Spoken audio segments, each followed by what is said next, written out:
Shalom Gibeon Church. Thank you buat perkenalannya Pastor Mike. Nama saya Yosi. Saya lahir di Indonesia. Namun saya sudah tinggal di Sydney sejak saya berusia 11 tahun ya. Tapi sampai hari ini lidah saya masih lebih menyukai ayam presiden dan tahu telur Pak Jayan daripada keju saudara ya. Nah, saya sudah menjadi pendeta sepenuh waktu kurang lebih dari 11 tahun. Mungkin dari beberapa saudara mungkin pikir, wah gak mungkin ini pendeta suka bohong kayak toh wong muka wesekya gitu kok ngaku jadi pendeta 11 tahun ya. Itu karena saya menjadi pendeta waktu saya umur 11 tahun. Tentu tidak saudara ya, kalau saudara kayak percaya gitu, tentu tidak. Jangan tertipu saudara, umur saya tidak semuda muka saya. Tadi Pastor Mike sudah kasih hint-hint sedikit ya. Nah, saya ini sebetulnya fun fact tentang saya ini gak butuh kacamata saudara. Kenapa saya pakai kacamata? Saya pakai kacamata ini hanya untuk menambah usia muka. Karena tiap kali ada orang tua datang ke Sydney untuk menitipkan anaknya sekolah ke Sydney, kan tentu mau ketemu pendetanya ya. Saya muncul, gak dipercaya saya pendeta. Saya dikira masih anak kuliahan saudara ya. Jadi saya harus menambah wibawa sedikit, jadi saya pakai kacamata. Nah, pertama-tama sebelum saya mulai, mari saya mengucapkan terima kasih untuk Pastor Mike dan seluruh tim pastoral yang memberikan saya kesempatan untuk membawa firman hari ini. Nah, saya ini saudara penggemarnya Gibeon Church. Saking gemarnya sama Gibeon Church sampai hashtagnya saya tiru. Kalau saudara bukan tempat orang sempurna, gereja kami home for the imperfect saudara ya. Saya niru saudara. Nah, kalau saudara nggak tahu, gereja saudara ini mempunyai impact yang sangat besar, khususnya dalam kegerakan Injil di Indonesia. Dan saya sangat berdoa kepada Tuhan, biar Tuhan itu memakai Gibeon Church untuk membawa Injil ke seluruh pelosok Indonesia. Karena Indonesia sangat membutuhkan Injil. Dan Tuhan dalam anugerahnya sudah memilih gereja saudara untuk menjadi salah satu katalisator kegerakan Injil di Indonesia. Amin saudara? Nah, tentu saudara sekarang berpikir, udah, cukup. Sekarang pertanyaannya, kamu tuh umur berapa Yos? Benar ya? Jawabannya gini saudara. Tidak penting untuk keselamatan maupun firman Tuhan hari ini. Oke, mari kita berdoa dan kita masuk ke dalam firman Tuhan. Bapak kami terima kasih kalau kesempatan hari ini kami boleh mendengar firman-Mu. Kami percaya Engkau akan berbicara kepada kami. Pakai perkataanku yang terbatas untuk mengungkapkan firman-Mu dan pribadi-Mu yang terbatas kepada jemaat-Mu. Kami mau bertemu dengan pribadi Kristus. Bukakan mata hati kami Roh Kudus. Biarlah kami bisa melihat siapa Engkau dan kami boleh terkagum oleh keindahan-Mu dan hati kami diubahkan olehnya. Pakai aku yang terbatas untuk mengungkapkan pribadi-Mu yang tidak terbatas. Dan kami minta doa ini di dalam satu nama Yesus Kristus. Amin. Nah, saya akan mulai dengan sebuah pertanyaan. Berapa banyak dari saudara yang suka kalah? Boleh angkat tangan? Ada yang suka kalah? Oke. Berapa banyak yang saudara dari kecil suka menang? Boleh angkat tangan yang suka menang? Nah, saya ini orang yang sangat kompetitif saudara, saya sangat tidak suka kalah. Jadi sebelum saya ke Surabaya, saya ini dari Jakarta terlebih dahulu dan saya tinggal di rumah cici saya untuk seminggu. Dan saya punya keponakan yang berusia 9 tahun. Dan kerjaannya saya dengan dia tiap hari, itu hampir setiap hari kami itu bermain Mario Kart di Switch. Dan kemudian saya menggunakan Mario Kart ini untuk memberikan keponakan saya sebuah pelajaran yang sangat berharga dalam hidup. Apa itu? Dia harus belajar untuk kalah. Karena saya harus menang. Gitu ya. Tetapi ada satu pertarungan dalam kehidupan kita yang setiap kita harus belajar untuk kalah. Mengapa? Tunggu, kalau kita bicara harus kalah kita langsung berpikir, tunggu dulu Yos, ini gak masuk akal. Karena dalam setiap pertandingan, kalau aku bertanding itu aku pasti akan mencoba untuk menang. Gak mungkin aku bertanding untuk kalah. Tetapi ada sebuah pertandingan yang kita hanya bisa menangkan sewaktu kita kalah. Tetapi kalau kita memenangkan pertandingan ini, kita sebetulnya kalah. Dan kalau saudara menyebut diri saudara umat Kristus hari ini, umat Injil, saudara dan saya harus melewati pertandingan ini. Tidak bisa tidak. Dan pertandingan ini lebih penting daripada pertandingan mendapatkan impian kita, mendapatkan belahan jiwa kita. Pertandingan ini adalah pertandingan terpenting di dalam hidup kita. Ini pertandingan yang menentukan kehidupan. Tapi perhatikan ini. Dan dalam pertarungan terpenting dalam hidup kita, kita tidak boleh menang. Kita harus belajar untuk kalah. Karena kekalahan dalam pertarungan ini adalah kemenangan. Nah, apa yang saya maksudkan? Kita akan belajar bersama-sama. Jadi hari ini saya diberi tema khotbah yaitu The Name of the Lord. Dan topik saya khususnya adalah El Shaddai. Yang berarti Allah Maha Kuasa. Nah kalau saudara besar di gereja seperti saya ya, begitu kita mendengar El Shaddai, apa yang muncul? Ada sebuah lagu, setuju ya? Dan saya yakin saudara gatel nih, kapan nih kita nyanyi lagu ini, kapan nih? Ya kan? Itu sebelum kita masuk khotbah kita nyanyi dulu saudara ya. Saya tahu saudara udah kepingin, udah gatel banget ya. El Shaddai, El Shaddai, Allah Maha Kuasa. Oke cukup saudara ya. Saya di sini buat khotbah bukan buat nyanyi saudara. Kalau nyanyi nanti saya nggak diundang lagi sama Gibeon Church saudara. Nah, saya yakin kita semua tahu lanjutannya Allah Maha Kuasa, dia sanggup melakukan apapun. Bahkan karena dia Maha Kuasa, hal-hal yang tidak mungkin bagi Allah. Dan kita suka itu. Dan itu benar saudara. Jadi mungkin saudara datang siang hari ini, datang ke tempat ini dengan sebuah ketidakmungkinan. Ketidakmungkinan dalam pekerjaan saudara, dalam keluarga saudara, dalam hubungan saudara, dalam sekolah saudara, bisnis saudara. Tetapi sewaktu kita berkata Allah Maha Kuasa itu berarti gini, Allah sanggup membuat yang tidak mungkin menjadi tidak mungkin. Tidak mungkin bukanlah kosakata di dalam kehidupan Tuhan. Karena itu halahnya membutuhkan firman-Nya. Hanya dengan firman-Nya dia dapat mengubah kehidupan saudara dalam sekejap. Dan saya yakin kita suka tentang hal ini. Tetapi ada satu sisi dari Allah Maha Kuasa yang kita tidak suka. Apa itu? Ini berarti begini. Jika Allah Maha Kuasa, itu berarti saudara dan saya tidak Maha Kuasa. Dan tentu saudara secara teori ngerti, oke Yos, aku ngerti aku tidak Maha Kuasa. Tetapi kenyataannya dalam kehidupan kita sehari-hari, kita membuat keputusan, kita bertindak seolah-olah kita Maha Kuasa. Dan karena itu pelajaran tersusah dan terpenting dalam mengikuti Kristus adalah belajar untuk mengerti bahwa kita tidak Maha Kuasa. Oke. Tapi sinilah ironinya, ini ironi kekristenan. Justru sewaktu kita menyadari kita tidak Maha Kuasa, disitulah kita akan mengalami bahwa Allah Maha Kuasa. Dan untuk menjelaskan apa yang saya maksud, kita akan melihat kehidupan satu sosok yang saudara pasti kenal.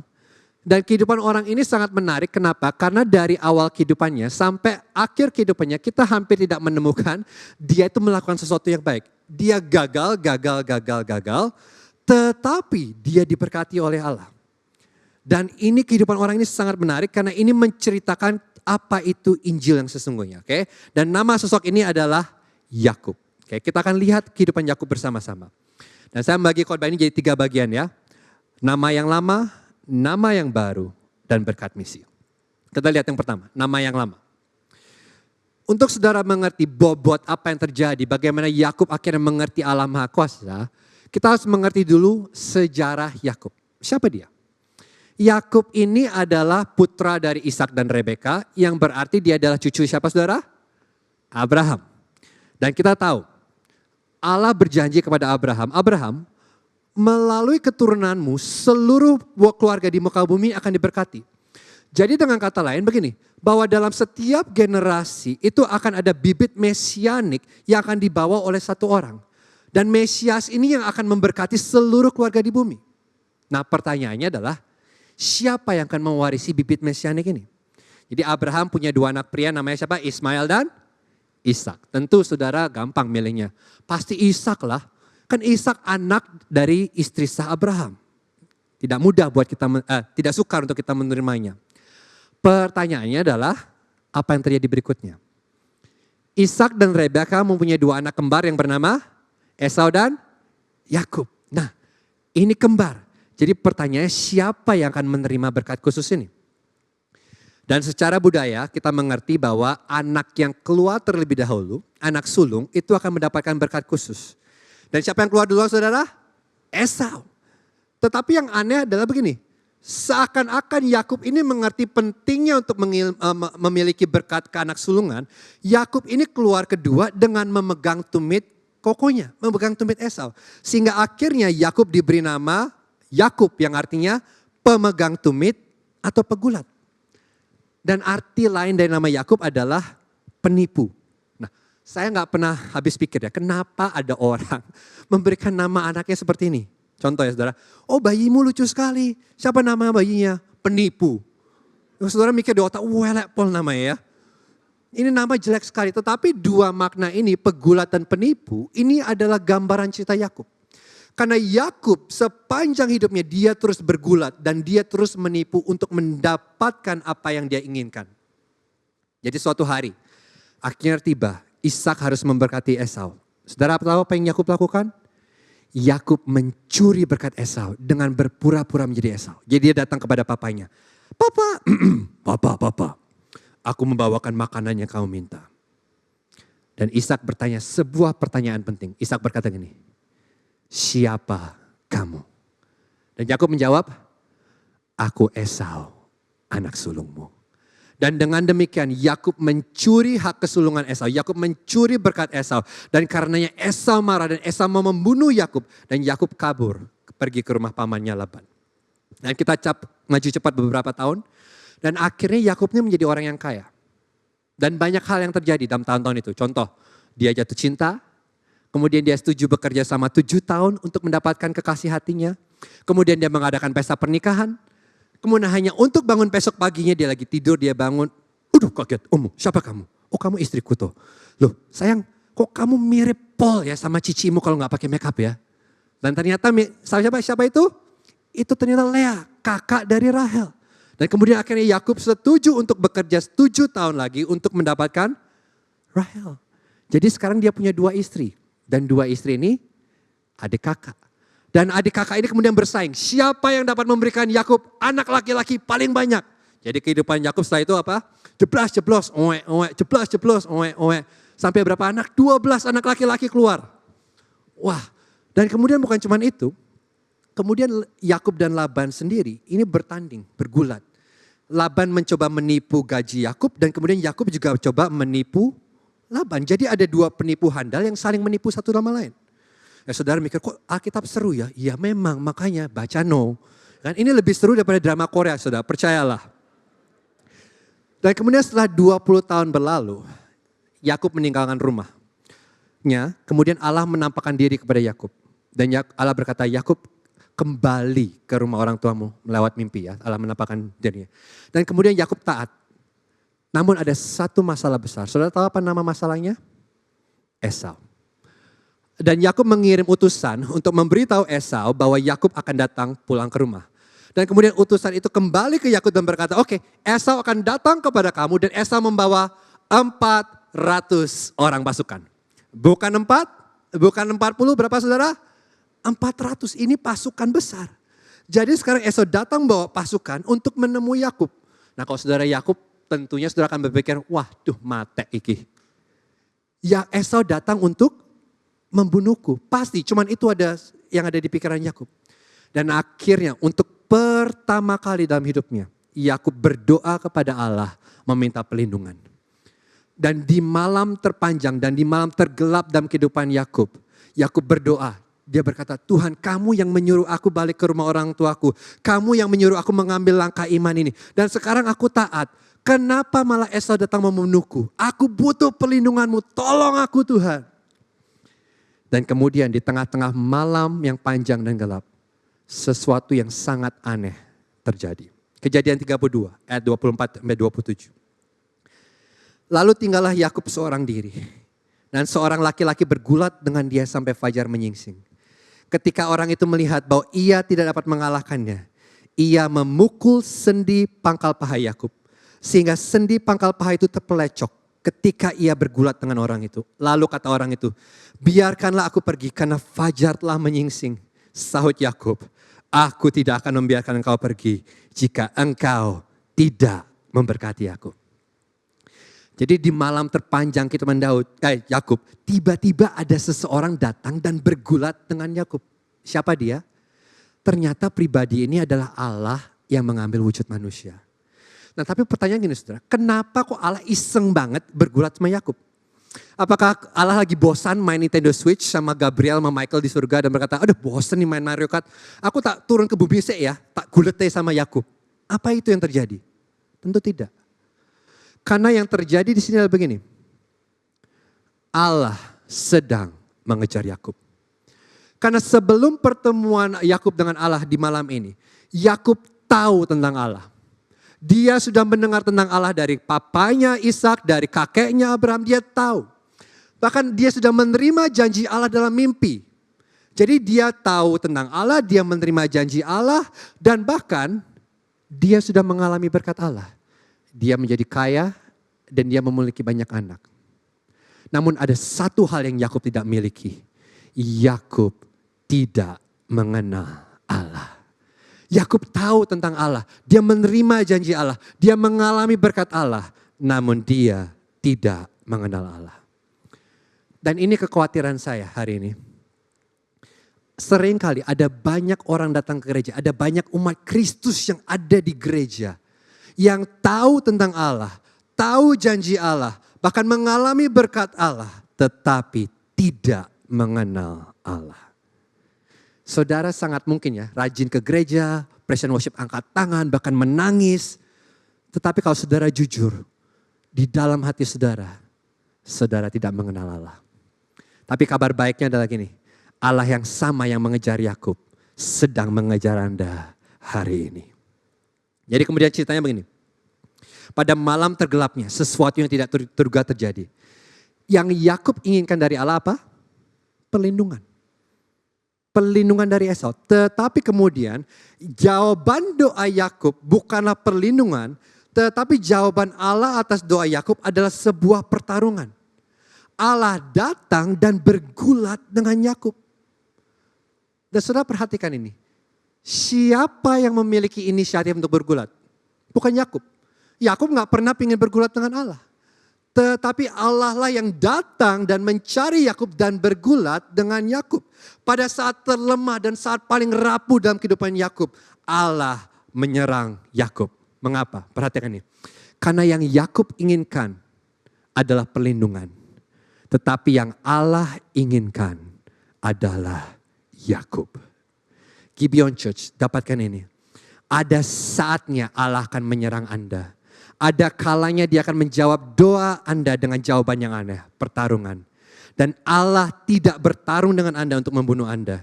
Dia bertarung dengan Anda untuk memberkati Anda. Yakub berpikir, yang aku butuhkan perlindungan. Tapi Allah tahu, tidak Yakub. Yang kamu butuhkan bukan perlindungan.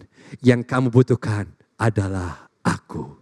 Dan Allah datang mengejar Yakub.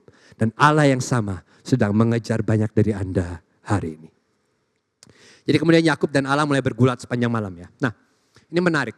Saya nggak tahu ada pegulat di sini, boleh ada pegulat, ada yang suka bergulat di sini. Saya bukan pegulat saudara ya. Tetapi saya suka menonton WWE. Ada yang suka nonton WWE?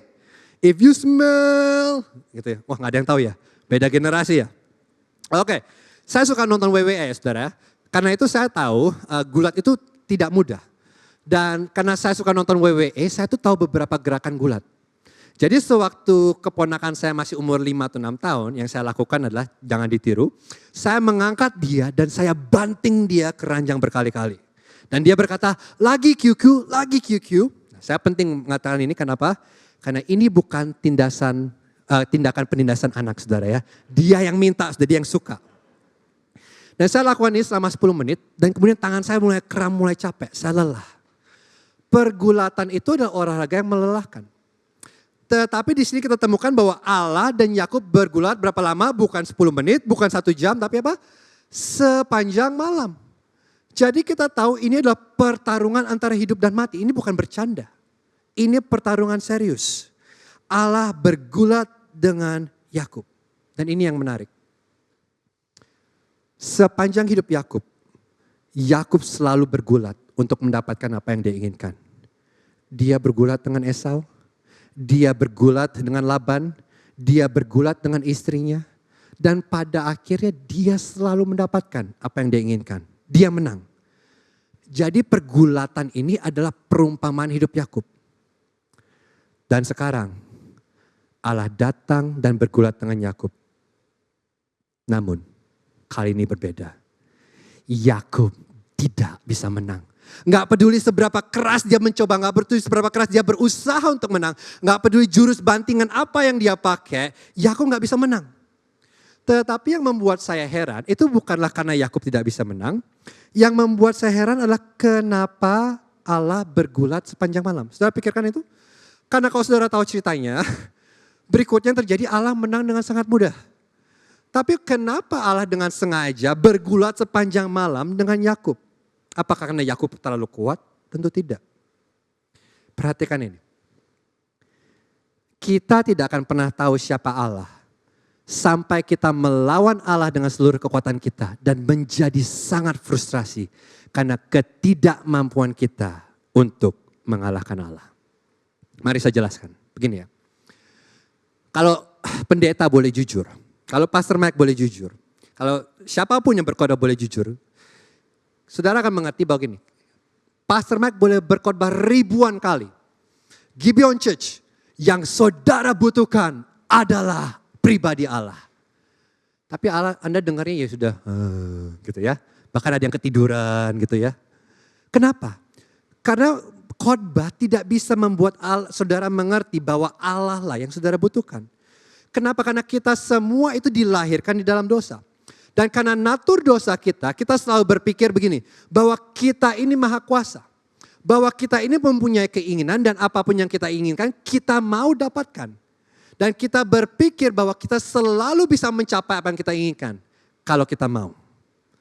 Jadi sangat sukar bagi kita ini untuk mempercayai Allah. Ini bukan natur kita. Natur utama kita adalah kita mempercayai diri kita sendiri. Dan karena itu, saudara tahu permasalahan utama dalam hidup kita apa? Bukan Esau. Permasalahan utama dalam hidup kita adalah satu, Allah.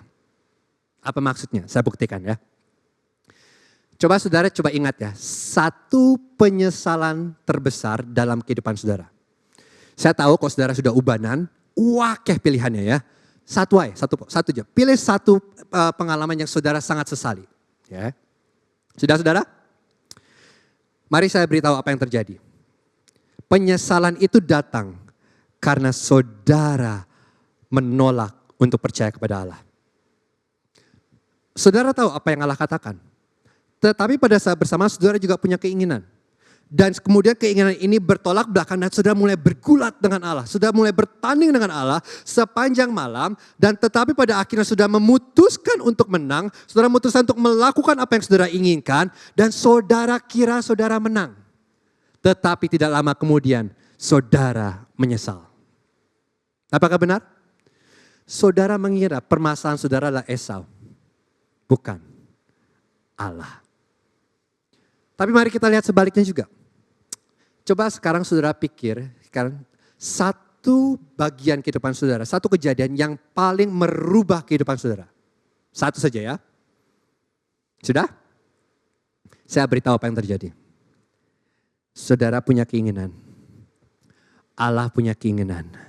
Saudara bergulat dengan Allah. Saudara bertanding dengan Allah. Saudara mencoba mendapatkan yang Anda inginkan. Tetapi akhirnya saudara berkata, aku kalah. Aku gak bisa menang. Dan saudara tahu apa yang terjadi? Saudara kalah. Namun karenanya Allah mengubah hati saudara. Itu yang terjadi. Dan ini ada sesuatu yang menarik saudara. Kenapa? Karena gak ada khotbah yang bisa membuat ini terjadi.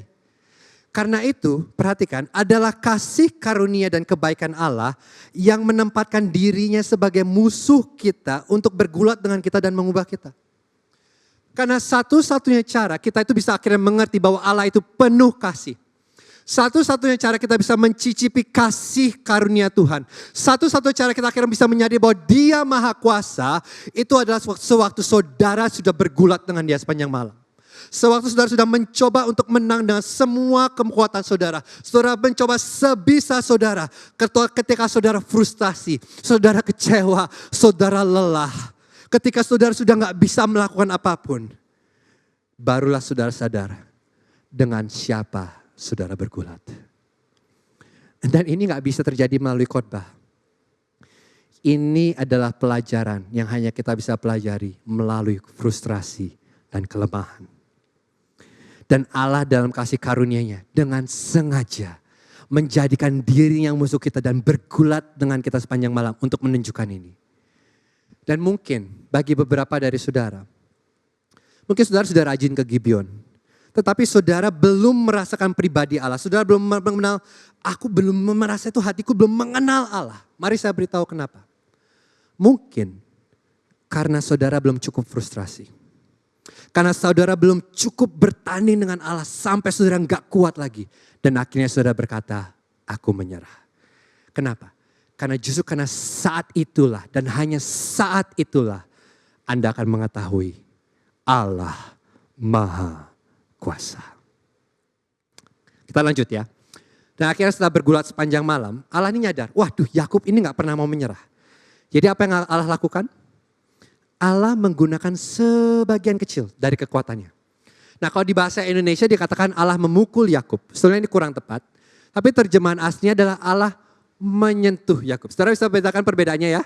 Bukan memukul tapi menyentuh. Jadi Allah itu bukan kayak oke, aku ada jurus rahasia nih. Bukan. Tapi Allah itu berkata oke lah sudahlah. Aku coba pakai sedikit aja. Titik kekuatanku. Dan Allah ting gitu aja kepada Yakub. Dan seketika paha Yakub terkilir. Dan Yakub kalah begitu saja. Apa artinya? Ini berarti sepanjang malam Allah membatasi kekuatannya. Dan ketika tiba saatnya buat Allah untuk pergi, Allah berkata, oke, time's up, aku harus pergi Yakub. Bam, pertandingan selesai, Allah menang. Tetapi pada saat itulah dan hanya itulah akhirnya Yakub menyadari dengan siapa dia bergulat. Anda lihat apa yang terjadi?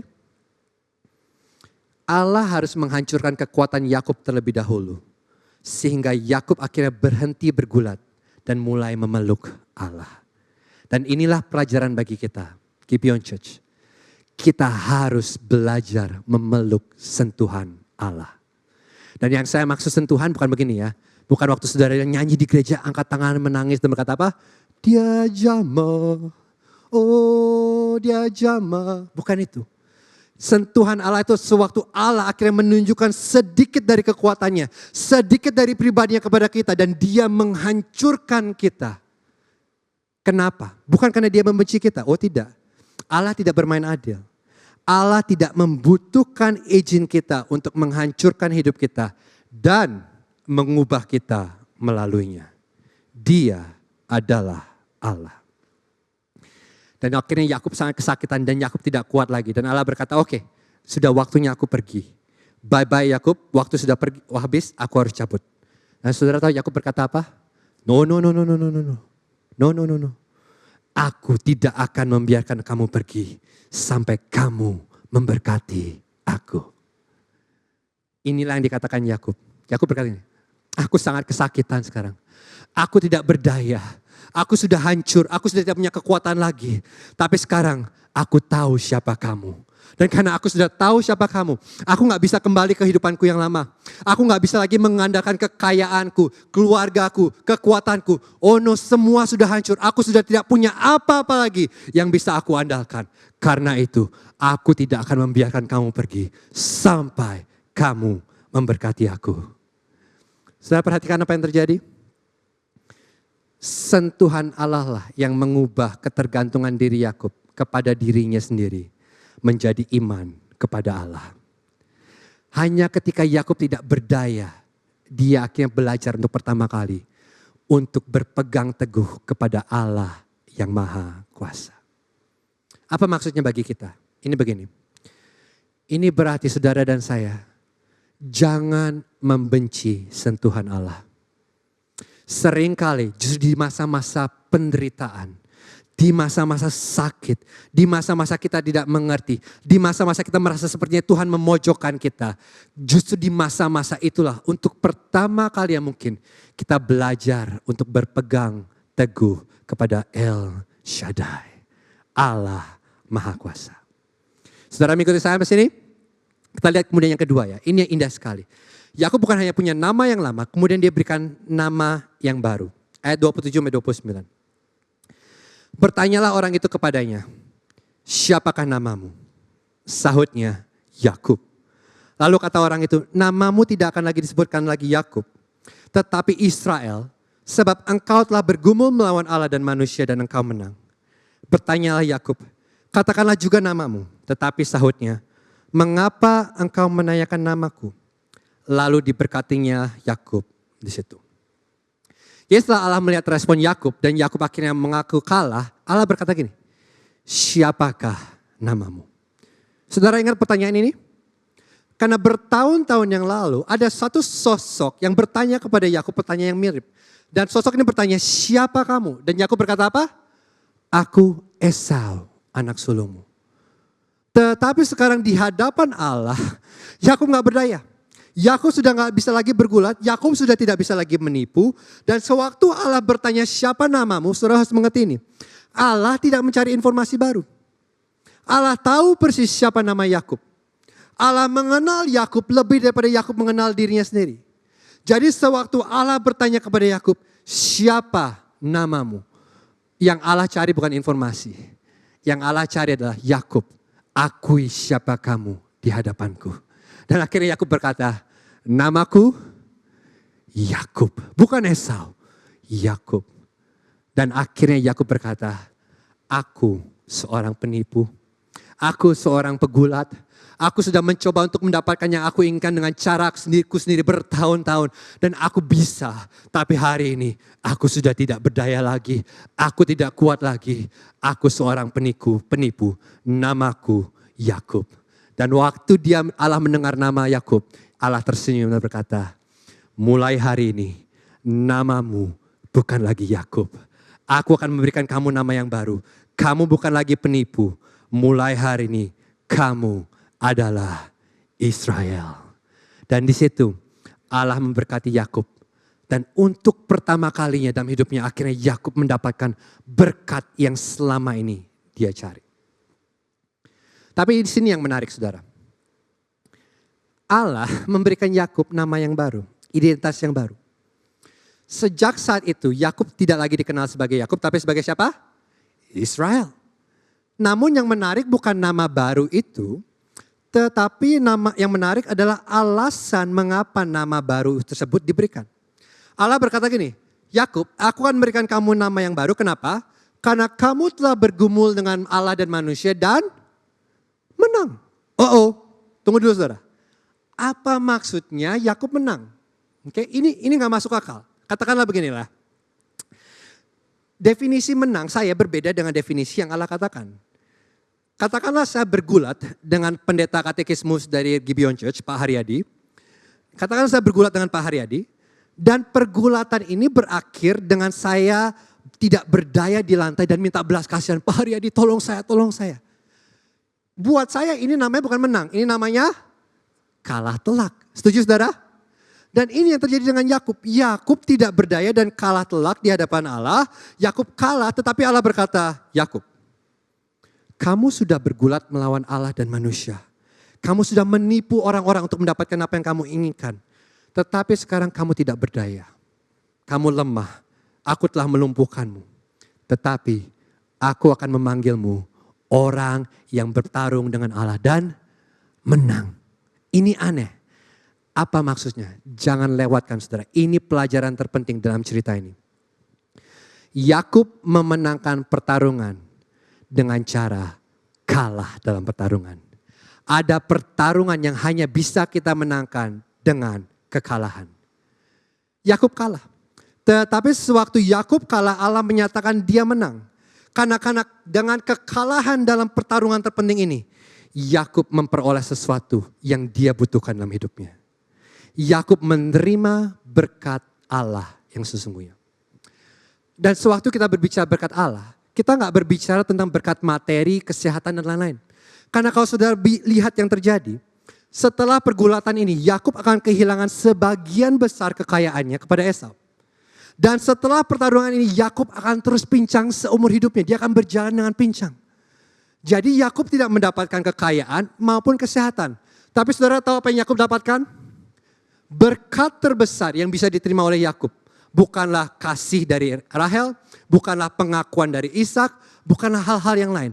Karena berkat terbesar yang Yakub bisa dapatkan adalah pribadi Allah itu sendiri. Dan inilah kemenangan. Dan inilah cerita Injil. Saya tahu ya, saudara di Gibeon ini sudah sering diberitakan bahwa berkat Allah itu tidak berbicara tentang kesuksesan dunia ini, tidak berbicara tentang kekayaan, kesehatan. Karena berkat terbesar dari Injil bukanlah adopsi, bukanlah pengampunan, bukanlah warisan. Berkat terbesar dari Injil adalah saudara dan saya hari ini memiliki pribadi Allah yang maha kuasa bersama dengan kita. Dan inilah berkat Allah yang terutama. Tapi saudara tahu bagaimana kita menerima berkat ini? Seringkali kita menerima berkat ini melalui Allah memojokkan kita. Melalui Allah menyerang kita dan akhirnya kita gak bisa berbuat apa-apa. Kenapa? Karena saudara dan saya tidak akan pernah tahu kalau Allah itu maha kuasa. Sampai kita bergulat dengan dia sepanjang malam. Dan kita gagal menang. Hanya itulah dan saat itulah akhirnya kita mengerti bahwa satu-satunya cara untuk kita akhirnya menjadi pemenang di hadapan Allah. Kita harus kalah. Nah, banyak orang suka mengejek-ejekan kekristenan ya. Mereka bilang gini, nggak tahu dengan teman-teman saudara ya. Teman-teman saya di Australia suka berkata, kekristenan itu agama buat orang yang lemah. Kekristenan itu buat mereka yang nggak bisa mengatur dirinya sendiri. Dan saya setuju. Yes, kekristenan adalah untuk mereka yang lemah. Kekristenan bukan untuk mereka yang kuat. Tetapi yang aneh dalam ekonomi Allah, kelemahan adalah kekuatan. Kekristenan adalah untuk mereka yang lemah. Tetapi kita tahu bahwa dalam kelemahanlah kuasa Allah menjadi sempurna. Perhatikan di Gibeon Church, Allah tidak menginginkan umat Kristus yang kuat. Dia menginginkan umat Kristus yang tahu mereka lemah dan tahu bahwa Allah mereka maha kuasa. Jadi pagi hari ini kita tidak, siang hari ini, malam hari ini, kapanpun saudara mendengar, kita tidak bermegah karena kita kuat. Tetapi kita bermegah karena kita lemah. Kita bermegah karena kita orang berdosa, kita tidak berdaya, kita hancur, kita tidak memiliki apapun yang kita bisa banggakan. Tetapi kebanggaan kita hari ini sebagai umat Kristus saudara ini, kita memiliki Allah yang maha kuasa. Dan dia menjadikan kita miliknya. Dia menjadikan kita kepunyaannya. Dia membuat kita kuat. Dia membuat kita benar. Dia menara kita yang teguh. Dia harapan kita. Dia impian kita. Dia sukacita kita. Dia kekuatan kita. Dia. Kita tidak bermegah karena kita kuat. Kita bermegah karena kita lemah. Namun Allah kita maha kuasa. Dan inilah kemenangan kita. Inilah Injil. Kita menang sewaktu kita kalah. Tapi kita lihat apa yang terjadi berikutnya. Karena nama yang baru ini diberikan kepada Yakub juga sebagai tanggung jawab. Karena Allah akan memberikan berkat misi. Kita lihat Kejadian 35 ayat 9-15. Setelah Yakub datang dari Padan Aram, maka Allah menampakkan diri pula kepadanya dan memberkati dia. Firman Allah kepadanya, namamu Yakub. Dari sekarang namamu bukan lagi Yakub, melainkan Israel. Itulah yang akan menjadi namamu. Maka Allah menamai dia Israel. Lagi firman Allah kepadanya, akulah Allah yang maha kuasa. Beranak cuculah dan bertambah banyak. Satu bangsa, bahkan sekumpulan bangsa-bangsa akan terjadi daripadamu. Dan raja-raja akan berasal daripadamu. Dan negeri ini yang telah kuberikan kepada Abraham dan kepada Ishak akan kuberikan kepadamu juga dan juga kepada keturunanmu. Lalu naiklah Allah meninggalkan Yakub dari tempat ia berfirman kepadanya. Kemudian Yakub mendirikan tugu di tempat itu, yakni tugu batu. Ia mempersembahkan korban curahan dan menuangkan minyak di atasnya. Yakub menamai tempat di mana Allah telah berfirman kepadanya, Betel. Jadi beberapa tahun setelah Allah mengubah nama Yakub menjadi Israel, Allah menunjukkan dirinya sekali lagi kepada Yakub dan memberkati Yakub. Dan di sini Allah mengingatkan Yakub, nama kamu bukan lagi Yakub. Yakub yang lama sudah mati. Kamu sudah memiliki identitas yang baru. Namamu adalah Israel.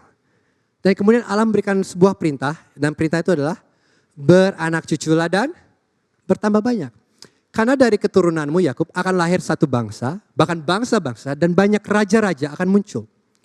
Dan Allah dengan sengaja kemudian memberikan namanya. Yakub, kamu kan nanya namaku terakhir kali, aku gak jawab. Kali ini aku berikan namaku. Namaku adalah El Shaddai, Allah yang maha kuasa. Dan sewaktu Yakub mendengar nama ini, Yakub gak kaget. Dia sudah tahu. Karena bertahun-tahun sebelumnya dia sudah bergulat dengan Allah. Dia tahu Allah Maha Kuasa. Dan karena Allah Maha Kuasa, Allah sanggup menggenapi semua janji-janjinya kepada Yakub. Nah, apa implikasinya buat kita? Apakah ini berarti kalau gitu mulai hari ini Gibeon Church beranak cuculah dan bertambah banyak. Karena dari Gibeon Church akan muncul sebuah bangsa dan akan ada raja-raja lahir dari Gibeon Church. Apakah itu? Tentu tidak, saudara ya. Kita mengerti bahwa di perjanjian baru, Paulus berkata di Roma 4 bahwa kita ini adalah keturunan Abraham melalui iman. Dan hari ini saudara dan saya tidak dipanggil untuk beranak cucu dan bertambah banyak secara jasmani saja. Tetapi kita dipanggil untuk beranak cucu dan bertambah banyak dengan cara apa? Dengan memberitakan Injil dan membawa banyak orang untuk mengenal Yesus. Untuk masuk ke dalam keluarga Allah. Dan sebagaimana Allah yang Maha Kuasa memberkati Yakub, Yesus yang Maha Kuasa juga memberkati kita dan memberikan kita sebuah misi. Saya yakin saudara tahu ayat ini, kita baca bersama-sama ya. Matius 28 ayat 18 sampai 20. Yesus mendekati mereka dan berkata, "Kepadaku telah diberikan segala kuasa di surga dan di bumi. Karena itu pergilah, jadikanlah semua bangsa muridku dan baptislah mereka dalam nama Bapa dan Anak dan Roh Kudus.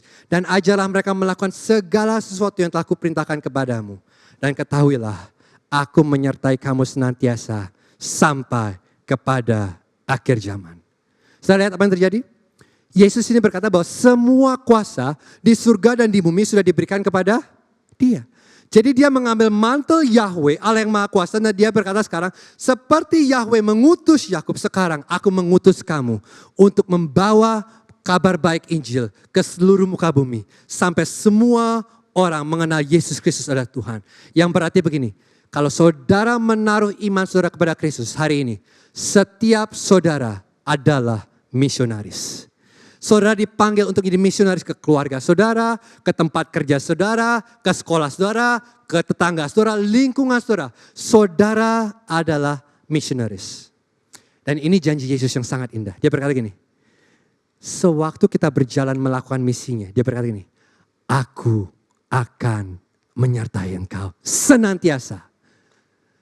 Ini janji yang luar biasa. Jadi Yesus berkata, sewaktu saudara akhirnya berjalan dalam misi Yesus, disitulah dan hanya disitulah saudara akan akhirnya menyadari bahwa Allah saudara itu Maha Kuasa. Dan permasalahannya begini, sering kali saya menemukan ada banyak umat Kristus yang bosan.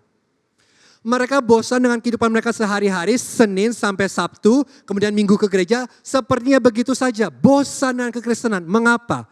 Mari saya tahu beri alasannya. Karena saudara tidak berjalan dalam misi Allah. Saudara terlalu sibuk, terlalu enak dengan kesejahteraan keluarga, dengan kenikmatan apa yang saudara alami, sampai saudara menutup telinga saudara bahwa saudara ini seorang misionaris.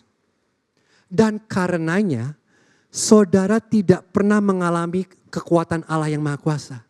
Karena penyertaan Allah yang Maha Kuasa diberikan untuk misi Yesus. Nah, ada satu ilustrasi dari Francis Chan ya, yang begitu mengena di hati saya. Saudara pernah menonton film Madagaskar? Mungkin saudara, apa itu ya? Kok familiar ya? Saya berikan sebuah lagu, saudara pasti ingat ya. I like to move it, move it. I like to move it, move it. Tahu ya saudara ya? Madagaskar. Nah, di Madagaskar ini ada suatu cerita yang sangat indah ya. Jadi suatu hari Zebra, saudara ingat ceritanya? Zebra ini lagi berlari di treadmill. Dan sambil dia berlari, dia tuh lagi nonton TV. Ya. Dan di TV itu sedang muncul acara tentang hutan rimba. Dan akhirnya di treadmill itu Zebra mendapatkan sebuah pencerahan. Oh, aku ini ternyata diciptakan bukan untuk tinggal di kebun binatang. Aku ini diciptakan untuk berada di mana? Di hutan rimba. Dia lihat zebra-zebra di hutan ya. Wah itu aku diciptakan buat itu. Dan akhirnya Zebra meeting. Dia mengadakan meeting bersama singa, hipo, dan jerapah. Dan setelah Zebra menjelaskan pencerahan yang dia dapatkan, Miss Hippo bertanya. Dan pertanyaannya ini luar biasa. Miss Hippo bertanya, Zebra, untuk apa kamu pergi ke hutan rimba? Kita sudah enak di sini.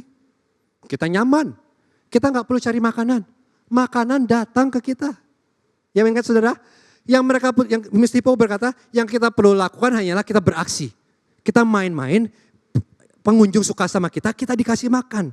Hidup ini indah. Untuk apa kamu mau repot-repot pergi ke hutan? Dan seringkali inilah gambaran gereja. Kalau kita tidak berhati-hati, kita tahu saudara cara beraksi. Kita tahu cara bermain gereja. Kita tahu cara menarik orang-orang untuk akhirnya datang dan suka menonton kita. Tetapi kalau itu yang terjadi, kita lupa bahwa kita tidak diciptakan untuk berada di kebun binatang. Kita diciptakan untuk berada di hutan rimba. Karena saudara tahu apa yang terjadi di hutan rimba? Untuk pertama kalinya, Alex sang singa akhirnya bisa mengaum sebagaimana seharusnya singa mengaum. Bukan di kebun binatang, di hutan rimba. Disitulah mereka menemukan jati diri mereka sesungguhnya. Dan Gibeon Church, perhatikan ini. Anda tidak diciptakan untuk bermain aman di dalam gereja. Tidak. Anda diciptakan untuk mengaum bagi Kristus di lingkungan Anda. Dan sampai Anda pergi, sampai akhirnya saudara mengambil langkah iman dan akhirnya menjadi missionary dan pergi diutus oleh Kristus ke lingkungan saudara. Sampai saudara pergi, saudara tidak akan mengalami penyertaan Allah yang Maha Kuasa. Kalau saudara mau melihat bagaimana Tuhan membuat yang tidak mungkin menjadi mungkin. Bagaimana penyertaan Allah begitu luar biasa. Dia begitu kuat mengalami masalah, tetapi Allah terus menopang saudara melaluinya. Hanya satu caranya. Ikuti misi Yesus. Jadikan segala bangsa murid Kristus. Seharusnya tidak ada satu orang Kristen pun yang bosan. Karena kita memiliki misi yang begitu besar dari Allah kita. Namun ada satu teka-teki terbesar dalam cerita ini. Bagaimana mungkin Allah yang Maha Kuasa, Allah yang agung, Allah yang sempurna berkata kepada Yakub sang penipu, Yakub sang pegulat, Yakub sang pencundang, dan Allah berkata, kamu pemenang. Bagaimana mungkin Allah menyatakan kita orang-orang berdosa sebagai orang-orang yang diberkati? Perhatikan apa yang terjadi dalam cerita ini. Jelas Allah sanggup mengalahkan Yakub begitu saja. Sudah jelas dalam ceritanya. Yang Allah butuhkan hanyalah sentuhan. Namun pada saat bersama Alkitab menulis bahwa Allah tidak menang melawan Yakub. Nah, apa yang terjadi? Timothy Keller mengatakan seperti ini. Allah membuat dirinya lemah. Oke, mari saya jelaskan apa yang saya maksud. Beberapa tahun yang lalu saya pergi ke Korea liburan bersama teman saya dan satu keluarganya ya. Dan teman saya ini memiliki dua anak kecil, dua anak perempuan yang waktu itu berusia 6 dan 4 tahun. Artinya begini, dalam perjalanan itu saya bukan hanya pergi untuk liburan, tetapi juga untuk menjadi suster saudara ya. Nah, dan satu hal yang sering kami lakukan dalam perjalanan itu adalah kedua anak perempuan ini suka ngajak saya panco. Jadi mereka nantang saya panco 2 lawan 1. Nah, berapa banyak dari saudara tahu, walaupun tangan ini gak terlalu kekar, kecil ya saudara, tapi lumayan lah ya. Tapi ini cukup kekar untuk mengalahkan 2 anak kecil ini perempuan dalam panco. Setuju saudara? Kalau gak setuju sih kebacot saudara ya. Saya bisa mengalahkan mereka. Saya bisa dengan mudah mengalahkan mereka dalam panco. Tetapi saya tidak melakukannya. Kenapa? Karena teman saya yang membiayai semua liburan saya. Bukan itu alasannya ya. Tapi benar, dia yang biayai, benar. Tapi saya tidak melakukannya, kenapa? Karena saya membuat diri saya lemah. Kalau dari awal panco saya langsung menang, saya langsung kalahkan mereka dan hancurkan tangan mereka, apa yang terjadi? Mereka akan membenci saya. Tetapi sewaktu saya membuat diri saya lemah dan saya membuat mereka mencoba dengan seluruh kekuatan mereka, apa yang terjadi? Saya memenangkan hati mereka. Dan ini yang terjadi. Di sini kita menemukan Allah membuat dirinya lemah. Dia tidak mengalahkan Yakub. Mengapa? Bukan karena dia gak bisa. Allah tidak menang namun dia tidak kalah. Karena yang Allah inginkan adalah hati Yakub. Dan saudara tahu apa ini? Ini adalah gambaran Injil. Di kayu salib, Yesus Kristus yang begitu kuat, yang begitu agung. Dia membuat dirinya lemah. Dan Yesus menang melalui kekalahan. Yesus bergumul sepanjang malam untuk mengikuti kehendak Allah. Dan di kayu salib dia kalah. Sepertinya dia kalah. Kenapa? Karena di kayu salib Yesus menggantikan posisi saudara dan saya. Yang seharusnya kalah. Yang seharusnya menerima kutuk Allah. Dia gantikan, dia tanggung. Jadi di kayu salib yang Yesus terima bukan sentuhan Allah. Tidak. Yang di kayu salib yang Yesus terima pukulan murka Allah. Allah melepaskan semua murkanya, kekuatannya. Dia lampiaskan, dia hajarkan kepada putranya sendiri Yesus Kristus. Dan Yesus bertahan di kayu salib. Yesus tidak turun dari kayu salib meskipun dia bisa. Dia bertahan, dia kalah di kayu salib. Mengapa? Hanya ada satu alasan. Karena itulah satu-satunya cara dia bisa memberkati kita hari ini. Alasan Allah bisa memberkati Yakub sang pecundang. Karena ada orang lain yang dikutuk demi Yakub. Alasan Allah dapat memberkati kita orang berdosa yang pantas dikutuk adalah karena Allah telah mengutuk seseorang yang pantas mendapatkan berkat. Yesus menjadi lemah dan dia dihajar dengan pukulan Allah dan dia melakukannya untuk kita. Dan ini yang penting. Sepertinya dia kalah. Namun melalui kekalahan dia menang. Karena dia membeli saudara dan saya di kayu salib. Dan inilah yang Timothy Keller katakan. Indah sekali. Yakub bertahan dengan mempertaruhkan nyawanya untuk mendapatkan berkat bagi dirinya. Tetapi Yesus bertahan dengan mengorbankan nyawanya untuk mendapatkan berkat bagi kita. Dan inilah cara Yesus memenangkan hati kita. Jadi hari ini saudara, sewaktu saudara akhirnya berkata, Tuhan aku berdosa, aku orang tidak berdaya, aku gak mampu, aku hancur. Dan saudara mengaku di hadapan Allah dan menaruh iman saudara kepada Kristus. Hari ini saudara dan saya menerima nama yang baru. Nama kita bukan lagi bersalah, nama kita adalah benar. Nama kita bukan lagi budak dosa. Nama kita adalah bebas dari dosa. Nama kita bukan lagi dikutuk di hadapan Allah. Nama kita adalah kudus di hadapan Allah. Nama kita bukan lagi pendosa. Nama kita adalah anak-anak Allah. Dan satu-satunya alasan mengapa kita yang kalah dapat disebut sebagai pemenang adalah karena pemenang sejati telah dikutuk di kayu salib.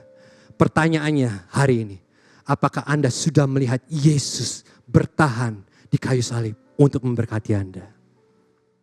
Dan saya tutup dengan ini. Saya percaya hari ini Allah sedang mengejar banyak dari Anda. Ini yang terjadi. Anda sedang bergulat. Anda memiliki keinginan dan Allah memiliki keinginan. Dan Anda tahu keinginan ini bertolak belakang. Dan Anda sedang bergulat dengan Allah. Mungkin pergulatan ini sudah berjalan untuk seminggu. Mungkin sebulan. Mungkin setahun. Saya tidak tahu.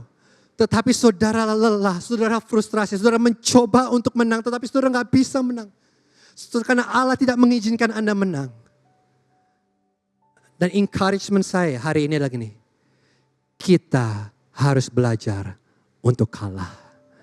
Karena dalam kekalahanlah kita menang. Sewaktu akhirnya saudara berserah kepada Allah, saudara menang. Dan sewaktu saudara akhirnya berserah dan saudara menyadari saudara tidak berdaya, dengar pertanyaan Allah hari ini. Dia akan bertanya kepada saudara, siapa namamu? Dan sewaktu saudara mengaku, aku Yosi, aku orang berdosa, aku mencoba menang, namun aku tidak bisa menang. Dan akhirnya hari ini Tuhan, aku berserah. Dia tersenyum. Dan dia akan berkata kepada kita semua, mulai hari ini aku akan memberikan kamu nama yang baru. Mari kita berdoa.